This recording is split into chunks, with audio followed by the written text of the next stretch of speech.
recognize. Mr. President. Senator from Oklahoma is recognized.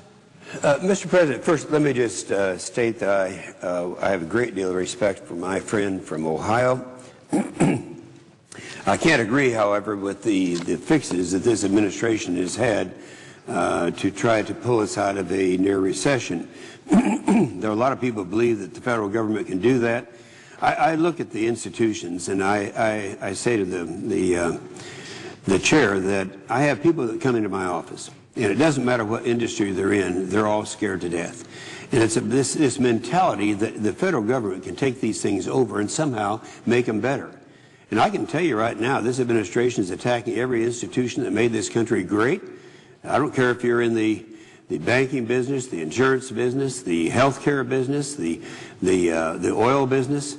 I mean, all of them are under attack. And there somehow is a myth out there that if the federal government takes it over, it's going to be run better than it's going to be run by the private sector. And that is kind of a prelude for some thoughts I wanted to share on the floor concerning what happened last night after 10 o'clock. The leader, Senator Reid, came out with a type of a energy bill, I suppose you could say. He's been talking about an energy bill for quite some time.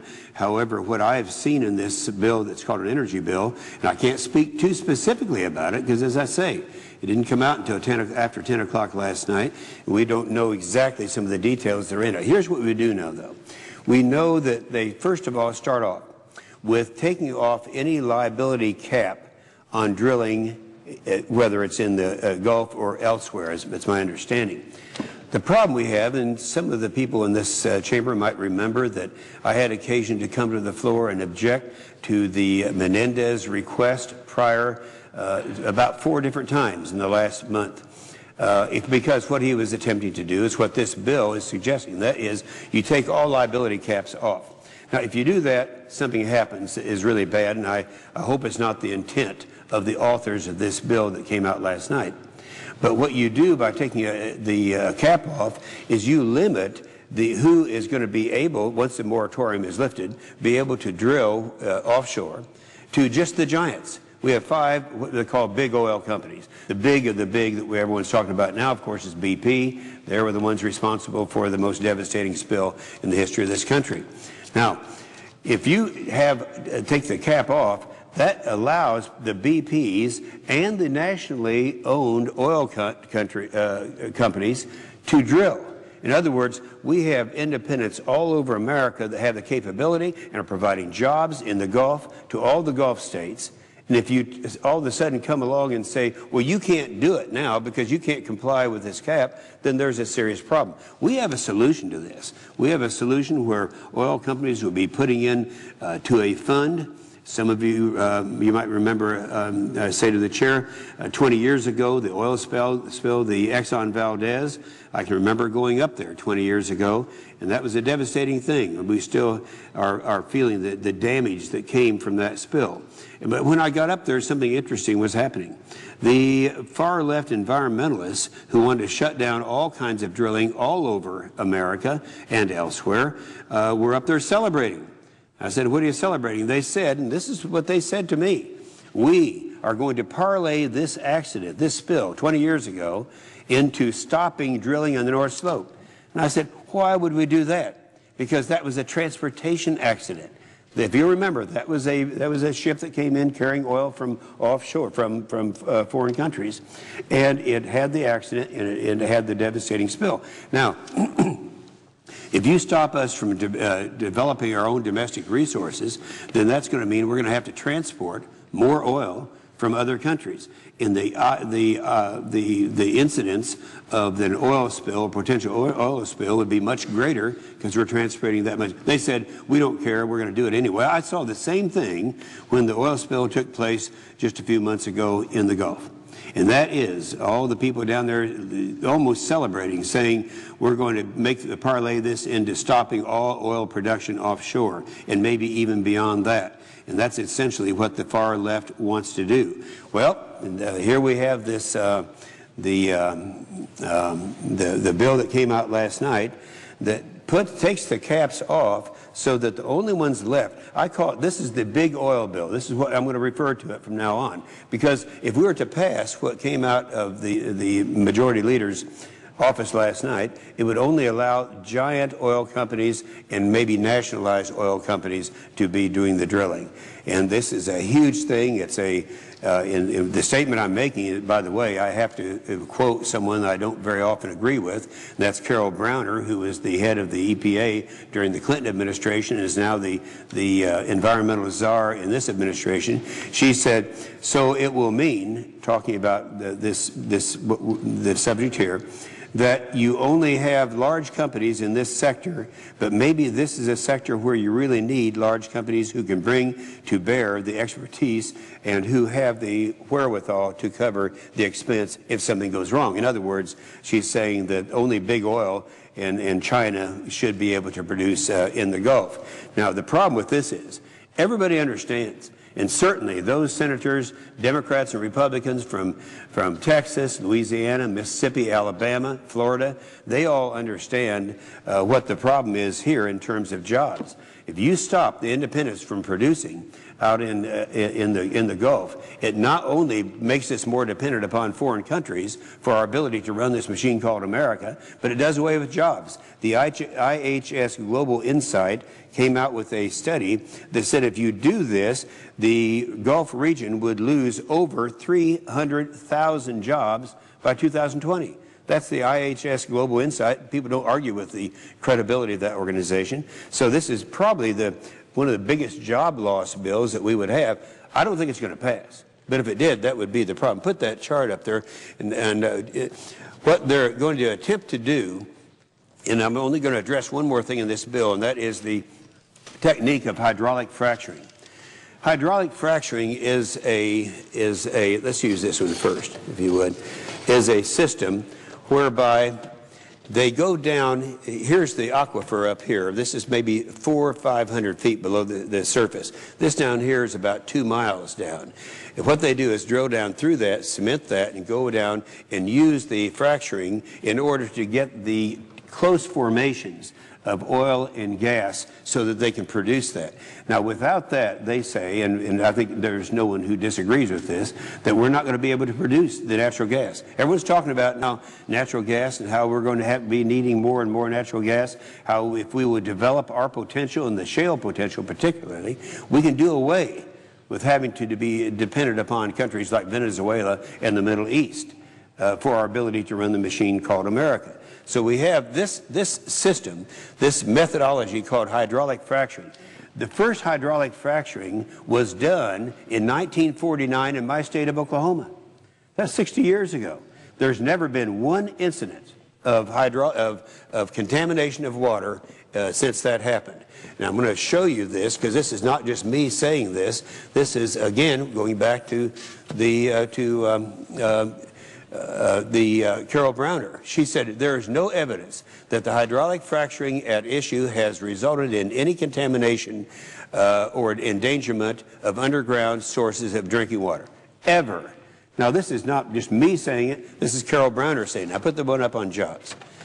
This gives you an idea of where all this shale is. And if you look at this, and then you and the members of this Senate, I remember I was talking about hydraulic fracturing at some length. Oh, it's been some time ago, and Senator Dorgan from North Dakota came in, and he said he agreed with everything that Inhofe said. And obviously, this is the Bakken shale up here, and this shows this extremely large potential all over the country. So last July, during the consideration of the Energy and Water Appropriation Bill, I addressed the Senate for 30 minutes on this invaluable technique to access natural gas and oil reserves throughout the country. Now, while the country is at nearly a 10% unemployment, access of these reserves means good news for jobs. I provided some examples of thousands of jobs and billions of dollars in royalties and state tax revenues in economic activity in the shale, that the shale plays in the Barnett Shale in Texas, Woodford Shale in the state of Oklahoma and Arkansas, Haynesville Shale in Louisiana, and this, as you can see by the map, all over America. And this is not, people always are talking about big oil or oil in some negative context. There are hundreds of thousands of royalty owners around the country who would be shut down if we tried to close down this methodology called hydraulic fracturing.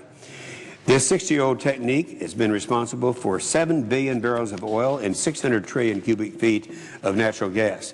The National Petroleum Council reports that 60% to 80% of all wells in the next 10 years will require hydraulic fracturing. In other words, that's almost all of them will require hydraulic fracturing to be competitive. In Oklahoma, we should know. As I said, the first hydraulic fracturing was near Duncan, Oklahoma in 1949. Very simply, it is a temporary injection of mostly water with sand, nitrogen, carbon dioxide, and other additives to fracture and prop open a ground formation to improve the flow of oil and natural gas through rocks, pores, and increase oil and gas production. 95% of the fluid is water. 99% of the fluid is water and sand. So the new reports over the last 2 or 3 years reveal some of the highest served totals ever of natural gas in the United States. These reports demonstrate that at 2 quadrillion cubic feet of current demand, we have enough natural gas for us to keep America going for the next 100 years. Now that's the significance of this. You do this and do away with that, with the process of hydraulic fracturing, and that's going to shut it down. That's very clear. No one debates that issue. So we're talking about now we have the potential to supply enough natural gas to run this country for the next 100 years. That's how significant this is.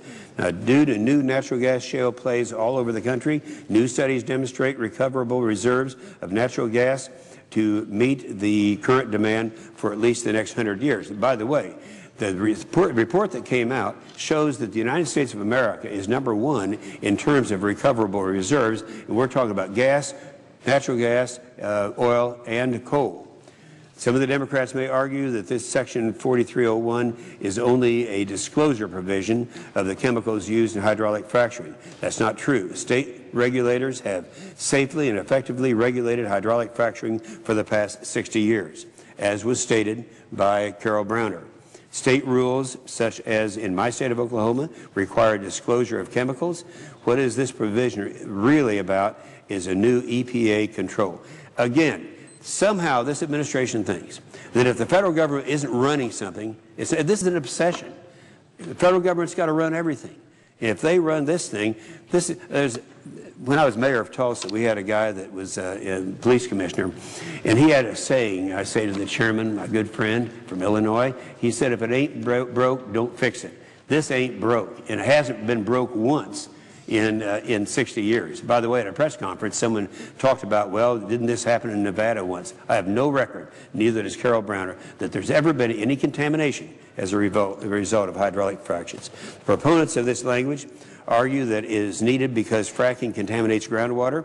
As the ranking member, that's me, of the Environmental Committee, I have asked the USGS and the EPA's assistant administrators for both the Enforcement Office and the Water Office in testimony in front of the Environment and Public Works Committee, that's our committee, whether they are aware of any documented case of water contamination due to the hydraulic fracturing. They could not name one. That's because there isn't any. Now, these officials are not alone in this opinion. President Obama's czar agrees with me. In 1995, the EPA Administrator Carol Browner wrote in response to litigation that the regulation is not necessary for hydraulic fracturing. She correctly made the point that the practice was closely regulated by the states and that, quote, EPA is not legally required to regulate hydraulic fracturing. Most importantly, she further wrote that there's no evidence that hydraulic fracturing resulted in any drinking water contamination in the litigation involved. So we're talking about something that is not broken. It clearly is necessary for us to get all of this out to run this machine called America. As you can see, this is not a partisan Republican issue. Democrats alike understand the importance of hydraulic fracturing. When I spoke on the floor last July, as I mentioned, Senator Dorgan from North Dakota followed my comments, saying that he agreed with my assessment that not only is fracking needed to access new reserves like the ones in the Bakken Shale in North Dakota, but that he is not aware of any groundwater contamination from the practice. And I appreciate the fact that he's outspoken in this area. So it's also extremely important to point out that Congress has already tasked EPA in law to study the effects of any hydraulic fracturing on water quality and public health. The EPA has already begun using $4.3 million for this effort, which is being led by Dr. Robert Pools, who works in EPA's groundwater research laboratory based in Ada, Oklahoma. And, you know, I encourage this study. We know that there's not been any problem, but I just want to make sure that we can put the final nail in that coffin of people who think that somehow hydraulic fracturing contaminates water. This is a way to do it. Let them do an independent study. Let the government study this. And so this is this thing was drafted last night at 10 o'clock in spite of the fact we don't have any results back from that study. Even if you wanted to believe so badly that you did believe that this is a problem, let's at least wait for the study before imposing any new legislation. Natural gas development brings billions in private investment and millions of jobs to America throughout the country. This country cannot afford to limit the production of its domestic energy resources due to unfounded rumors of environmental damage and the usual hysterical claims from extremists and environmental organizations looking for the next crusade because cap and trade is dead. And by the way, let me just repeat that. It was 13 months ago I made the statement from this podium right here that I know for the next 12 months people are going to say, oh no, we're going to pass some kind of cap and trade. And I said, you're not going to because it's dead. How many people, particularly newly elected United States senators, want to go back to their districts and say, aren't you proud of me? I voted for the largest tax increase in the history of America. That would be cap and trade. Cap and trade is dead. I know that yesterday, I think the White House made some kind of a statement that, well, if we can get something to throw into conference and then have some kind of a lame duck session after all these faces have changed, we're going to try it again. It's not going to work. It is dead. So on that, let's look at this thing that came out last night. Study it. We haven't had time to do that. We can't really see the exact language yet. It wasn't even drafted till 10 o'clock last night. But when you come to that point where they say they're going to do something to change hydraulic fracturing, that would be critical. That is the one thing that would kill the development and production of natural gas to run this machine we call America. That I yield the floor.